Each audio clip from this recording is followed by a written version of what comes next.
휴일에 휴가도 안 가고 방바닥에서 뒹굴고 있는 아빠를 보게 됩니다. 아이들이 놀러 가자고, 스키 타러 가자고 아이들이 쫄라댑니다. 아빠가 말을 합니다. 그래?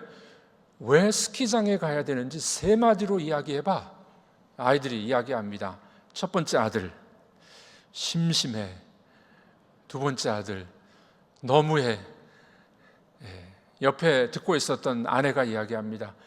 독재자. 아유, 아빠가 또 물어봅니다. 그러면 왜 스키장에 가야 하는지, 왜 스키장에 안 가야 하는지 아빠에게 질문했어요. 아빠가 이렇게 대답합니다. 피곤해. 돈 없어. 막내가 듣고 이런 대답을 합니다. 막내왈 왜 살아? 아빠의 그냥 전곡을 찔렀습니다. 돈을 너무나도 아꼈던 아빠, 아이들한테 한 방 먹었습니다. 우리나라가 경제적으로 많이 부강해졌죠. 전 세계 경제 규모가 한 10등 정도 됩니다. 10등, 11등 왔다 갔다 하죠. 상당히 잘 사는 나라죠.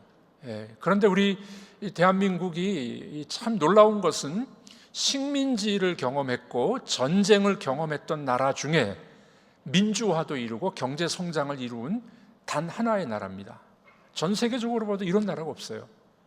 참 대단하죠. 몇십 년 만에 전 세계적으로 부강해지고 민주화가 된 나라 중에 첫 번째 나라입니다. 자, 그렇게 우리는 부강해졌는데도 불구하고 우리는 불행하다고 생각을 합니다. 여러분들에게 여쭤보겠습니다. 여러분들은 행복하십니까? 네, 예수 믿는 분들은 좀 달라요. 여러분들은 정말 행복하십니까? 우리의 행복은 어디에 있다고 생각하십니까? 많은 사람들은 행복의 조건을 돈에 두게 되질 않습니까? 돈은 대단히 중요해요. 돈이 있어야 우리가 살아갈 수 있죠. 돈이 많으면은 편리하기는 합니다. 그런데 돈이 많다고 행복하냐?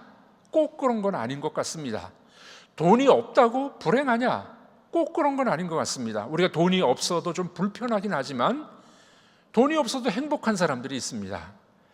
자, 우리의 행복이 어디 있느냐? 행복의 기준이 무엇이냐? 우리 질문해 봐야 되지 않겠습니까? 어떤 강사가 강연을 합니다. 여러분들 행복은 어디 있다고 생각하십니까? 한 남자가 손을 들고 대답했습니다. 행복은 이 가슴 속에 있습니다. 강사가 좋은 대답을 했다고. 맞습니다. 행복은 우리 가슴 속에 있습니다. 이렇게 이야기했더니 이 남자가 덧붙여서 이야기를 합니다. 아니, 행복은 내 가슴 속에 있는데 내 가슴 속에 있는 지갑 속에 있어요. 결국 이 남자의 생각도 돈에 있다라는 생각을 이야기한 것 아니겠습니까? 우리 기독교인들의 의식구조를 설문조사를 했습니다. 목사님들이 설교를 안 했으면 좋겠다 하는 이 설문조사를 했는데 1위가 뭔지 아십니까? 돈에 대해서 설교하지 마십시오. 헌금 설교하지 마십시오. 1등이었습니다. 2등이 뭔지 아십니까? 정치 이야기 하지 마십시오. 세상에서 맨날 정치 이야기 듣고 왔는데 교회에서도 정치 이야기 하느냐고? 정치 이야기 하지 말라고. 설문조사가 그렇게 나왔습니다. 여러분들 1등이 헌금에 대해서, 물질에 대해서 설교하지 말라 그랬는데 이 헌금과 물질에 대해서 설교를 하느냐 안 하느냐 보다도 더 중요한 게 있습니다. 종교개혁자였던 존 캘빈은 이런 이야기를 했었습니다. 오늘날 교회의 문제는 돈에 대하여 많은 이야기를 하는 것이 아니라 교회가 돈에 대하여 바르게 설교하고 있지 않는 것이다. 돈에 대해서 설교 안 하는 게 중요한 게 아니라 설교를 해야 되는데 바르게 올바른 경제관을 설교할 필요가 있다. 이렇게 존 캘빈이 이야기를 했습니다. 자, 그럼 우리 예수님은 어떻게 말씀하셨을까요? 여러분 복음서에 보면은, 신약의 사복음서에 보면 예수님의 비유가 한 38개 정도 나와요. 예수님은 하나님 나라를 아주 쉽게 설명하려고 비유적으로 말씀하셨습니다. 38개의 비유 중에 무려 18개 반절이 돈에 관련된 이야기예요. 예수님의 비유 설교의 반절이 물질에 관한 것이었습니다. 예를 들어 볼까요? 달란트 비유, 문화 비유, 데나리온 이야기, 청지기, 포도원지기, 품꾼, 부자 이야기, 다 돈과 관련된 이야기를 예수님이 비유로 말씀하셨습니다. 성경에는 평균 10구절에 한 번씩 물질에 대한 이야기가 나옵니다. 복음서에만 288구절이 물질에 관한 이야기입니다. 성경 전체에서는 무려 2300구절 정도가 물질에 대한 이야기가 나오고 있습니다. 왜냐하면 우리 인간이 살아가는 데 있어서 물질이 참 중요하니까 그 물질을 어떻게 사용해야 되는지를 알려주기 위해서 많은 구절들이 나오고 있습니다. 최근에 익산에 여러 교회들이 분쟁과 어려움을 겪은 교회들이 있었습니다. 제가 가만히 살펴보니까 그 여러 교회들의 분쟁의 가장 근원적인 문제가 뭔가 봤더니 돈 문제였었어요. 뭐 겉으로 나타난 것은 다른 모양새로 나타나지만 근본적으로 따져보면 돈 문제예요. 여러분, 가정이 불화가 있고 가정에 어려움이 있는 이유도 보십시오. 뭐 많은 여러 가지 이유가 있습니다만은 가장 중요한 이유는 돈 문제예요. 돈 문제 때문에 부자 간에, 형제 간에 싸우고 어려움을 겪고 그런 거 아니던가요? 아닌 것처럼 저를 쳐다보고 계시는데, 사실 우리 인간에 있어서 가장 중요하지만 가장 많은 문제를 일으키는 것이 바로 돈 문제입니다. 질문해 보겠습니다. 여러분들, 태어나면서 난 지갑을 가지고 태어났다. 나는 태어날 때 크레딧 카드, 신용카드 가지고 태어났다. 아무도 그런 사람이 없습니다. 그래서 성경은 뭐라고 이야기합니까? 디모데전서 6장 7절은 이렇게 말씀합니다. 다 같이 읽어보도록 하겠습니다. 우리가 세상에 아무것도 가지고 온 것이 없음에 또한 아무것도 가지고 가지 못하리니. 아무것도 가지고 오지 못했으니 아무것도 가지고 가지 못한다는 거예요. 우리 사람이 참 약한 게 뭐냐면요, 제가 많은 분들을 봤죠. 돌아가시는 분들 많이 봤습니다. 돌아가시기 직전까지 자기는 안 죽을 거라고 생각해요. 그래서 유서도 안 쓰고 유산도 안 나눠주고, 그러다 보니까 형제 또는 자녀들이 어려움을 겪는 것을 우리는 보게 됩니다.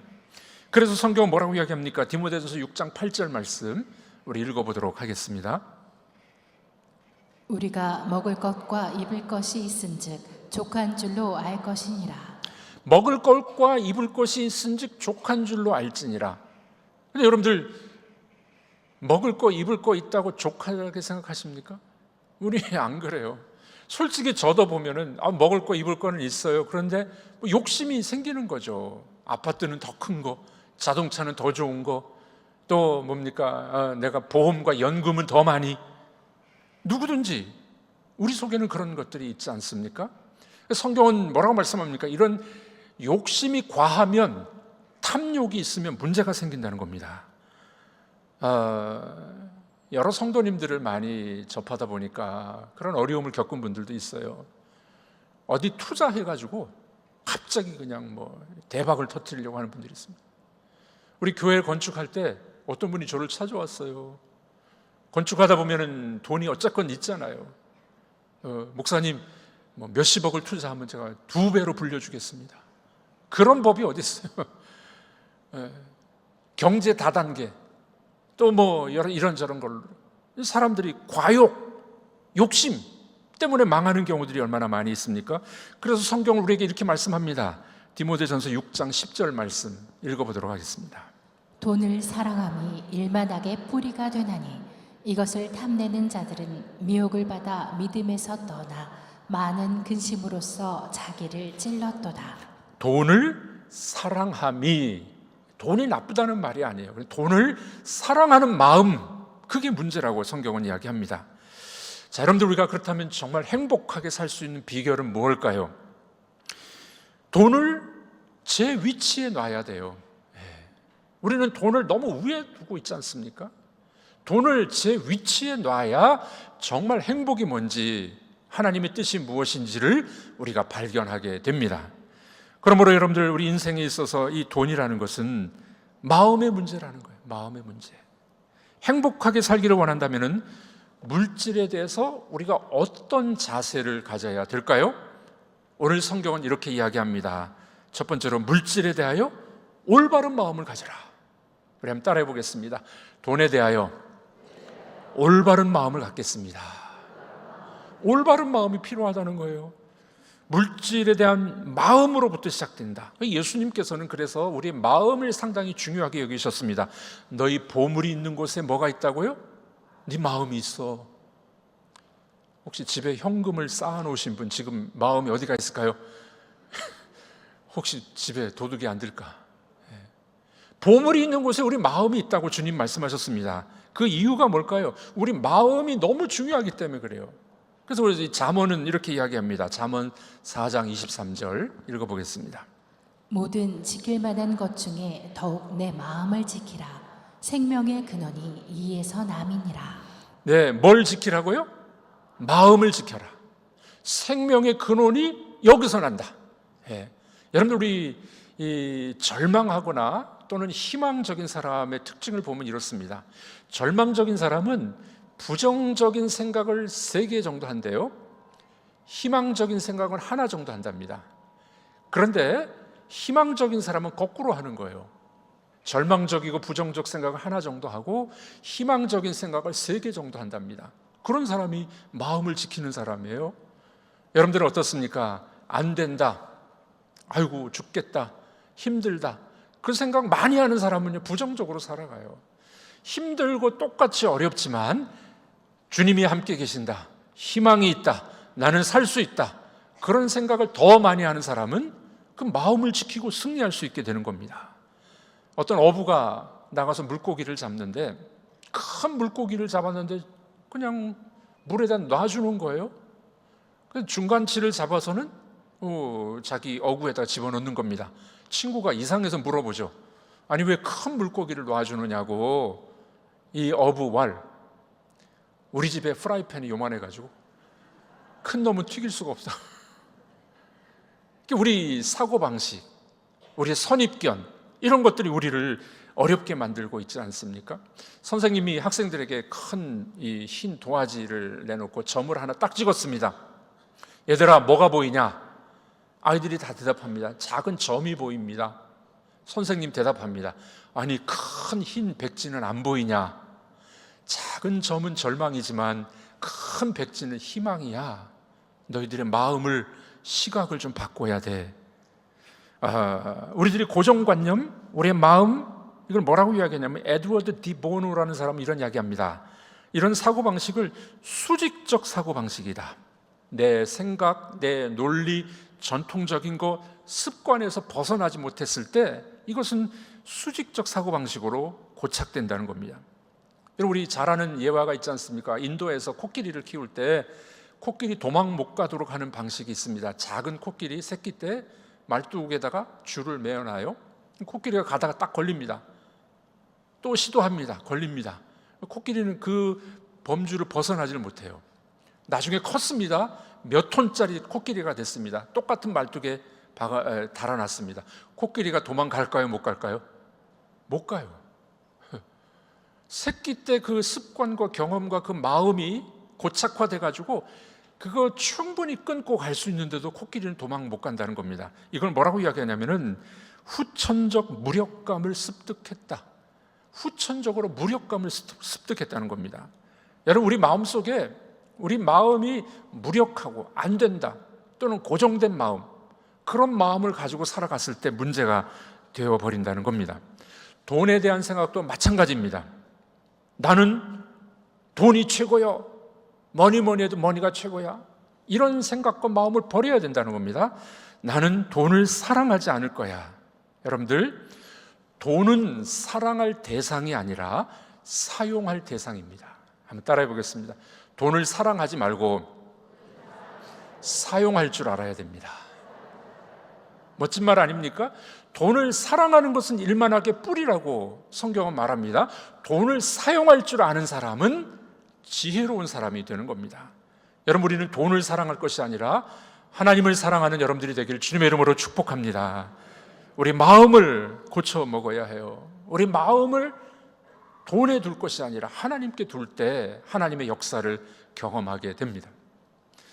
여러분들 여자와 자녀와 물에 젖은 비누를 잡는 방법을 아십니까? 제가 비법을 알려드리겠습니다. 여자와 자녀와 물에 젖은 비누 꽉 잡으면 어떻게 될까요? 튕겨져 나가버려요. 슬쩍 잡으면 어떻게 할까요? 흘러져 갑니다. 흘러내립니다. 여자와 돈과 자녀와 물에 젖은 비누는 살짝 잡으면서 확실히 잡아야 돼요. 살짝 잡으면서 확실히 잡아야 돼요. 돈도 그래요. 돈을 꽉 잡는 사람은요, 구두쇠가 돼버려요. 쓸 줄 몰라요. 여러분, 우리 사랑방 모일 때 이렇게 커피 한 잔도 사주시고, 한 점심 라면이라도 사주시고, 얼마나 풍성하고 좋습니까? 돈을 꽉 잡는 사람은 구두쇠가 돼요. 돈을 설설 잡는 사람은 어떻게 됩니까? 돈을 못 모아요. 여러분들, 돈은 사랑할 대상이 아니라 다스려야 할 대상입니다. 돈의 종로로 타는 것이 아니라 돈이 우리의 종이 돼야만 됩니다. 지난 주일 오후 예배 때 오셨던 목사님, 저에게 간증을 하셨는데 아주 귀한 간증을 제가 들었습니다. 한 선교사님이 계셨는데 파송교회가 이제 담임 목사님이 바뀌면서 장로님들이 그 주파송을 끊어버렸대요. 이 선교사님이 이제 이 한국에서 선교비를 보내줘야 선교를 하잖아요. 그거 이제 참 어려웠습니다. 근데 목사님이 새벽에 기도하는데 자꾸 마음속에 그런 마음이 들려온대요. 너는 너무 많이 갖고 있지 않냐? 너는 너무 많이 갖고 있지 않냐? 목사님이 이제 은퇴하셨는데 교회에서 이제 원로 목사님 주시는 사례가 있거든요. 근데 그게 있는 게 자꾸 생각이 난 거예요. 목사님이 자기 그 은퇴비 월 사례 나오는 데서 딱 잘라가지고 50만 원을 선교사를 위해서 후원하기로 했답니다. 그랬더니 그 말씀을 들었던 그 교회 장로님이, 시골교회예요, 시골교회. 그 교회 장로님이, 목사님 저는 100만 원을 월 100만 원을 후원하겠습니다. 그래서 파송교회가 끊어졌는데 다시 주파송교회가 생긴 거예요. 이 목사님의 마음속에는 물질에 대한 바른 생각과 마음이 있지 않았습니까? 물질은 사용해야 될 대상이다. 그걸 분명히 알았던 귀한 목사님이 아니겠습니까? 여러분, 우리는 물질에 대한 올바른 마음을 가지고 살아가야 됩니다. 물질은 내 것이 아니요 하나님이 나에게 주신 것이라는 청지기 의식, 마음 얼마나 중요합니까? 저와 제 아내도 좀 실천해 보려고 노력을 하는데 작은 일들을 좀 해봅니다. 저는 교회에서 여러분들의 헌금으로 사례비를 받아서 살아가죠. 교회에서 사례비를 주시죠. 제가 가끔 외부 강의를 나가기도 하고 부흥회 인도도 하고 또 책을 또 여러 권 써서 조금 인세도 조금 나오는 게 있었습니다. 저는 그런 생각을 했어요. 교회에서 사례비를 주시니 외부에서 제가 받는 사례비는 교회 헌금을 드려야 되겠다. 작은 실천입니다. 18년 동안 그렇게 해오고 있습니다. 물질에 대한 바른 마음을 갖게 될 때 질서가 잡히게 되는 것 아니겠습니까? 모든 사람이 저처럼 하라는 말은 아닙니다. 그러나 물질에 대한 바른 마음, 올바른 마음을 가질 때 하나님께서 우리에게 길을 보여주시게 될 줄로 믿습니다. 이런 옳은 마음을 갖게 되면은 더 좋은 것을 선택하지 않을까요? 오늘 성경은 이렇게 이야기합니다. 물질에 대한 마음을 바로 잡으면 올바른 선택이 가능해. 두 번째로 뭘 선택하라고요? 진짜 보물을 선택하라는 겁니다. 한번 따라해 보겠습니다. 진짜 보물을 선택하겠습니다. 진짜 보물을 선택하래요. 마음을 정리하고 진짜 보물이 있다는 겁니다. 어느 집사님이 이제 헌금 시간에 주머니에서 이제 딱 헌금을 꺼냈는데 1,000원짜리가 딱 나왔어요. 1,000원짜리 헌금을 딱 했는데 갑자기 옆에 있던 분이 툭툭 치면서 5만 원짜리를 이렇게 주는 거예요. 대신 헌금해 주라는 줄 알고 이 사람 대단하네. 5만 원짜리를 헌금함에 딱 집어넣어줬습니다. 보니까 초신자 같아요. 교회 온 지 얼마 안 되시는 분인데 5만 원짜리, 나는 1,000원 했는데.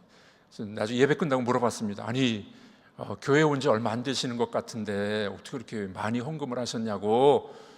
이분이 이런 대답을 하는 집사님이 아까 지갑에서 1,000원짜리 꺼낼 때 5만 원짜리가 땅에 떨어졌어요.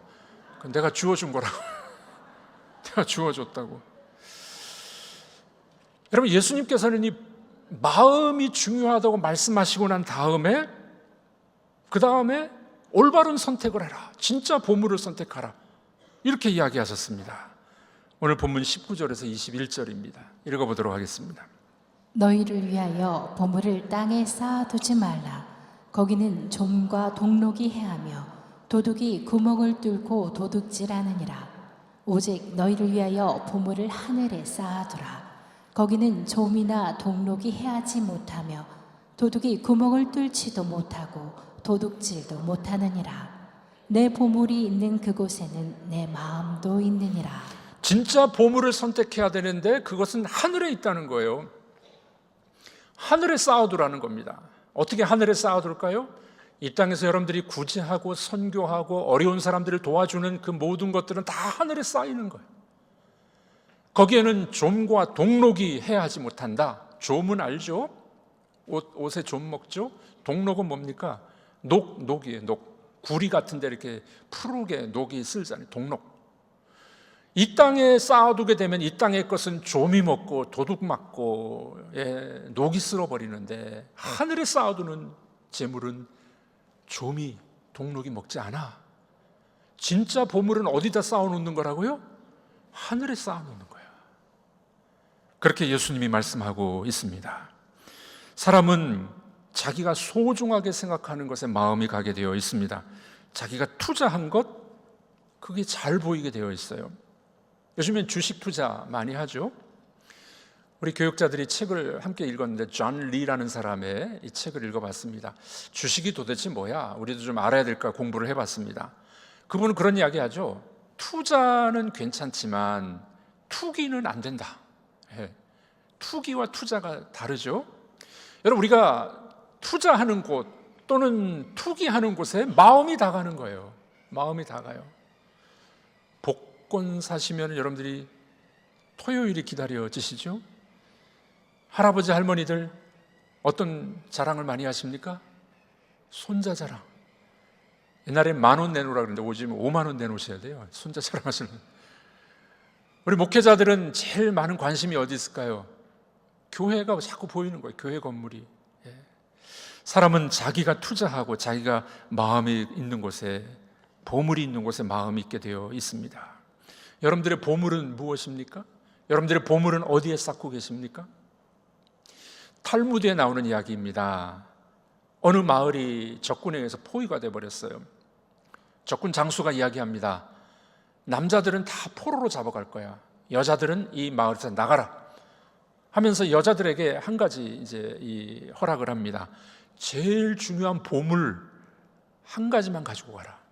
여자들이 나가면서 금비녀, 금수저, 자기가 생각하는 보물을 한 가지 가지고 나갔습니다. 근데 어떤 여자가 좀 허약해 보이는 여자였는데 큰 보따리를 하나 지고 가는 거예요. 끌고 갔습니다. 장수가 보고서 그 뭐냐고, 열어보라고, 이렇게 큰 거 가지고 왔냐고. 열어봤더니 남자가 들어있는 거예요. 누구냐? 제 남편입니다. 남자는 안 된다 그랬지 않냐? 이 남자가 제 보물이에요. 내 남편이 내 보물이에요. 이 장수가 감동을 받고 너만은 허락해 줄게. 그리고 그 남편을 데리고 갔다고 합니다. 이 여인에게 있어서 보물은 남편이었어요. 우리들에게 있어서 보물은 자녀가 아닌가요? 또는 돈은 아닙니까? 뭐니 해도 머니가 아닌가요? 여러분, 우리에게 있어서 보물을 돈이 될 수 있어요. 그런데 주님은 뭐라고 말씀하십니까? 그 보물을 어디에 쌓아놓으라고요? 하늘에 쌓아놓아라. 하늘에. 영원히 변치 않는 그 하늘에 쌓아놓아. 그것이 우리의 진정한 보물이 될 수 있다. 그렇게 말씀하고 있습니다. 자, 그러면 여러분들, 우리 마음이 중요하고 보물을 하늘에 쌓아놓으려면 어떻게 해야 될까요? 오늘 본문은 이렇게 우리에게 말합니다. 세 번째로, 주인을 바꿔라. 주인을 올바로 선택하면은 올바른 물질관을 갖게 된다. 이렇게 말씀하게 됩니다.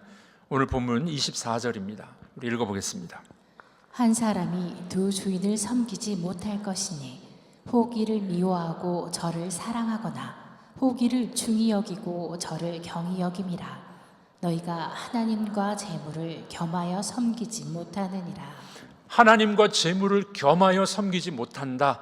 두 주인을 섬길 수 없다. 그렇게 주님 말씀합니다.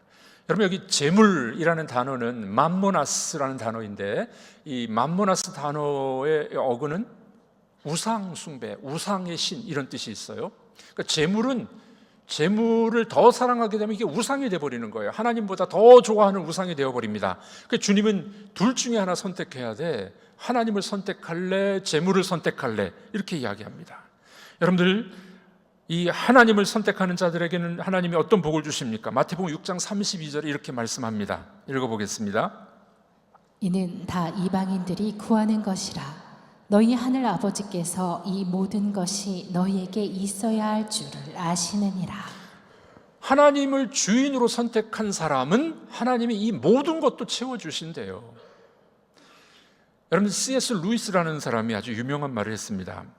천국을 지향하면 세상을 덤으로 얻지만, 그러나 세상을 지향하면 둘 다 잃을 것이다. 무슨 말입니까? 하나님을 주인으로 선택하면은 세상도 얻게 돼요. 그러나 세상과 돈을 주인으로 선택하면은요, 하나님도 잃어버리고 세상도 돈도 잃어버린다는 겁니다. 그런 경험이 우리에게 얼마나 많이 있습니까? 여러분, 주님은 오늘 우리에게 이 아침에 우리에게 요청하고 계십니다. 너의 주인은 누구냐? 돈이냐? 하나님이냐? 돈은 좋은 것이지만 돈을 사랑하는 것은 일만하게 뿌리가 되는 겁니다. 우리가 이 세상에서 돈이 필요한 거지만, 편리한 것이지만, 돈을 주인으로 삼았을 때 그것은 우리를 망하게 하는 지름길이라는 겁니다. 하나님을 주인으로 삼는 여러분들이 되시길 주님의 이름으로 축복합니다. 어떤 나그네가 길을 걸어가고 있었는데 앞에 두 사람이, 여행객이 걸어갑니다. 근데 뒤에 강아지 한 마리가 쫄쫄 따라가고 있었어요. 도대체 저 강아지는 누가 주인이지? 알 수가 없었습니다. 그런데 이제 쭉 가다가 길이 갈래길이 나왔네요. 두 사람이 나눠서 다른 길을 가게 됩니다. 강아지가 누구를 따라갈까요? 자기 주인을 따라갔어요. 갈림길에 서니까 누가 주인인지가 드러나게 된 겁니다. 여러분, 우리 인생의 갈림길도 선택의 기로에 설 때마다 하나님을 선택할 것이냐, 돈을 선택할 것이냐, 하나님이 주인이 될 것이냐, 세상이 주인이 될 것이냐, 갈림길에서 우리는 어느 길을 따라가느냐에 따라서 누가 주인인지가 드러나게 됩니다. 여러분들은 하나님을 주인으로 따라가시기를 주님의 이름으로 축복합니다. 하나님을 주인으로 선택하는 여러분들이 되기를 주님의 이름으로 축복합니다. 하늘에 보화를 쌓아놓는 여러분들이 되기를 바랍니다. 그때 하나님이 이 세상 것도 덤으로 주세요. 그러나 돈을 쫓아가고 물질의 마음이 있고 우상 숭배에 따라가고 그런 사람은 둘 다 잃어버리게 된다고 주님 말씀하고 있습니다. 물질에 대해 옳은 마음을 가져야 됩니다. 그때 올바른 주인을 선택하게 됩니다. 여러분들의 주인이 하나님이 되셔서 말로만 신앙인이 아니라, 말로만 신앙인을 뭐라고 하는지 아십니까? 실천적 무신론자라고 이야기합니다. 말은 잘해. 그런데 돈이 더 좋아. 이런 사람은요, 실천적 무신론자입니다. 여러분들은 실천적인 유신론자,